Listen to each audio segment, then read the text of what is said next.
Baseball Saved Us, written by Ken Mochizuki, illustrated by Don Lee.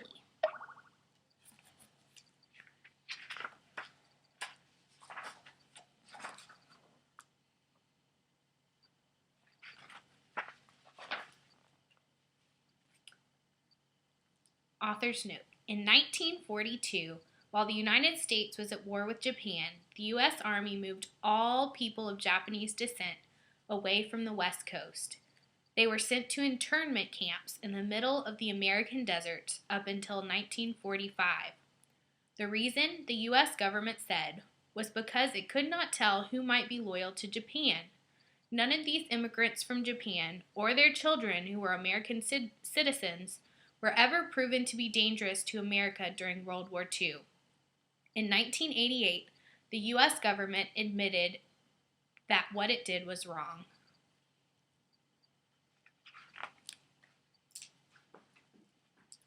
One day, my dad looked out at the endless desert and decided then and there to build a baseball field. He said people needed something to do in camp. We weren't in a camp that was fun like summer camp. Ours was in the middle of nowhere, and we were behind a barbed wire fence. Soldiers with guns made sure we stayed there, and the man in the tower saw everything we did, no matter where we were. As Dad began walking over the dry, cracked dirt, I asked him again why we were here. Because, he said, America is at war with Japan, and the government thinks that Japanese Americans can't be trusted. But it's wrong that we're here. We're Americans too. Then he made a mark in the dirt and mumbled something about where the infield should be.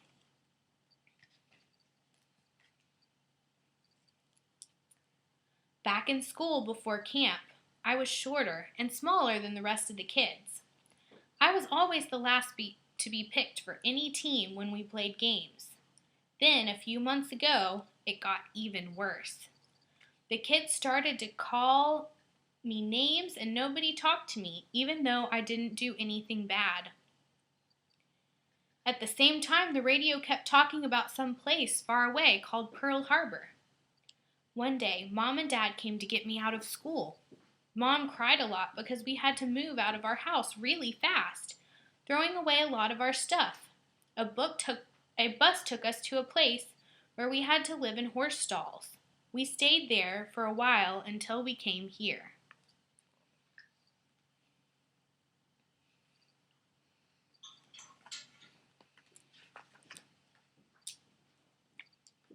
This camp wasn't anything like home. It was so hot in the daytime and so cold at night. Dust storms came and got sand in everything, and nobody could see a thing. We sometimes got caught outside, standing in line to eat or to go to the bathroom. We had to use the bathroom with everybody else instead of one at a time like at home.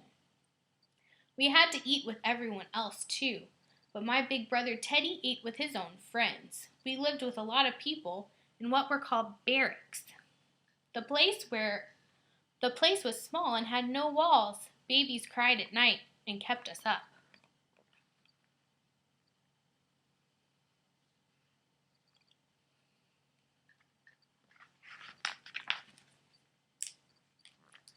Back home, the older people were always busy working, but now all they did was stand or sit around.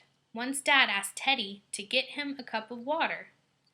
"Get it yourself," Teddy said.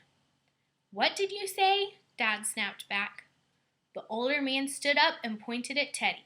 "How dare you talk to your father like that?" one of them shouted. Teddy got up, kicked the crate he was sitting on, and walked away.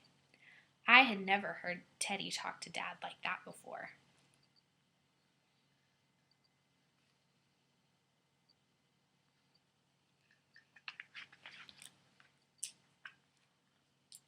That's when Dad knew we needed baseball. We got shovels and started digging up the sagebrush in a big empty space near our barracks.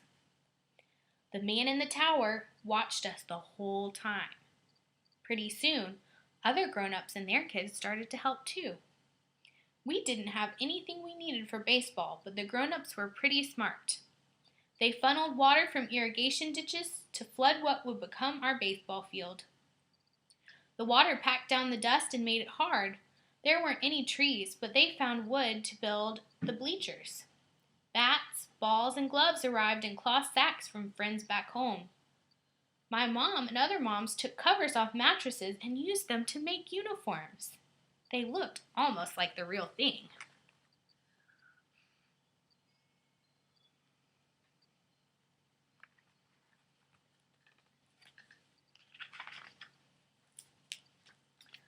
I tried to play, but I wasn't that good. Dad said I just had to try harder. But I did know that playing baseball here was a little easier than back home. Most of the time, the kids were the same size as me. All the time I practiced, the man in the tower watched. He probably saw the other kids giving me a bad time and thought that I was no good. So I tried to be better because he was looking. Soon there were baseball games all the time. Grown-ups played and us kids did too. I played second base because my team said that was the easiest. Whenever I was at bat, the infield of the other team started joking around and moving in real close.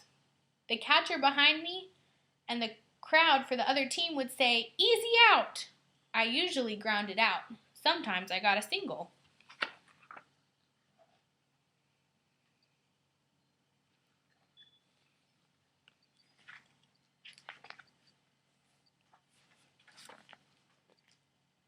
Then came one of our last games of the year to decide on the championship.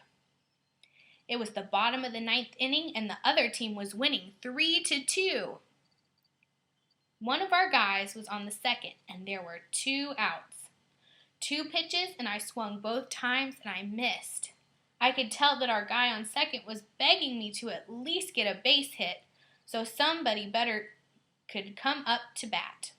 The crowd was getting loud. "You can do it! Strike out! No hitter! No hitter!"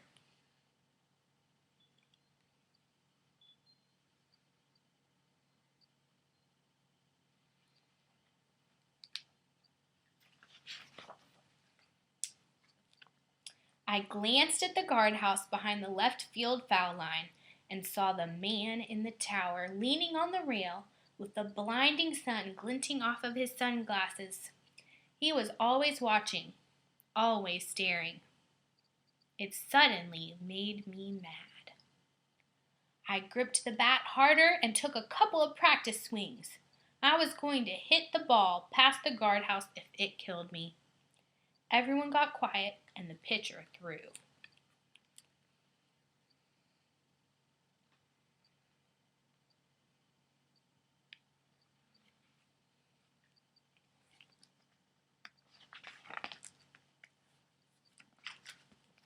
I stepped into my swing and pulled the bat around hard.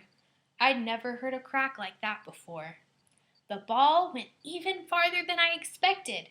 Against the hot desert sun, I could see the ball high in the air as I ran to the first base. The ball went over the head of the left fielder. I dashed around the bases knowing for sure that I would get tagged out, but I didn't care.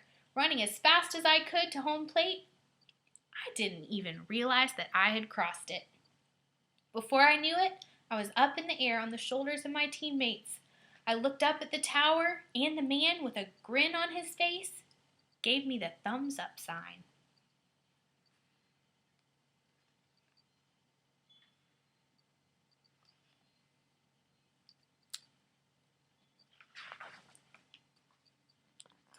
But it wasn't as if everything was fixed.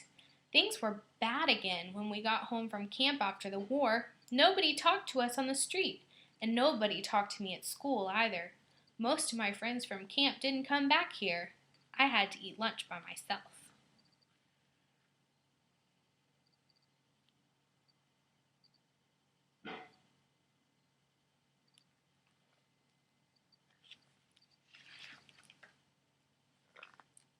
Then baseball season came.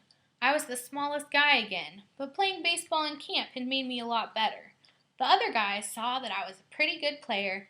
They started calling me Shorty, but they smiled when they said it. By the time the first game came around, I felt almost like a part of the team. Everyone was laughing and horsing around on the bus. But as soon as we got out there, it hit me. Nobody on my team or the other team, or even anybody in the crowd, looked like me. When I walked out onto the field, my hands were shaking. I felt all these mean eyes were staring at me, wanting me to make mistakes. I dropped the ball that was thrown to me, and I heard people in the crowd yelling, "Jap!" I hadn't heard that word since before I went to camp. It meant that they hated me.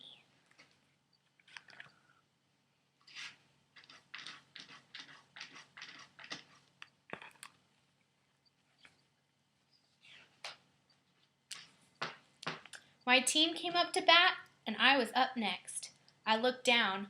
I thought maybe I should pretend to be sick so I wouldn't have to finish the game, but I knew that would make things even worse because I would get picked on at school for being a chicken, and they would use that bad word too. Then it was my turn at the bat. The crowd was screaming, "The Jap's no good! Easy out!" I heard laughing. I swung twice and missed. The crowd roared each time I missed, drowning out my teammates who were saying, "Come on, Shorty! You can do it!" I stepped back to catch my breath.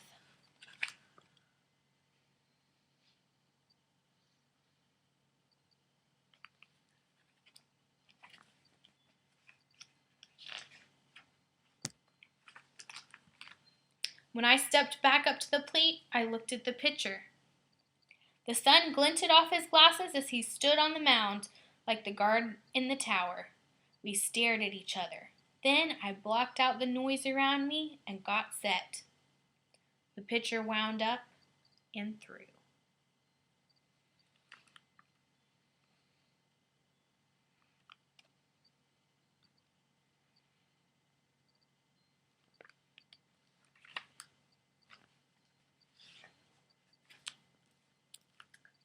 I swung and felt that solid whack again. I could see that little ball in the air against the blue sky and puffy white clouds. It looked like it was going over the fence.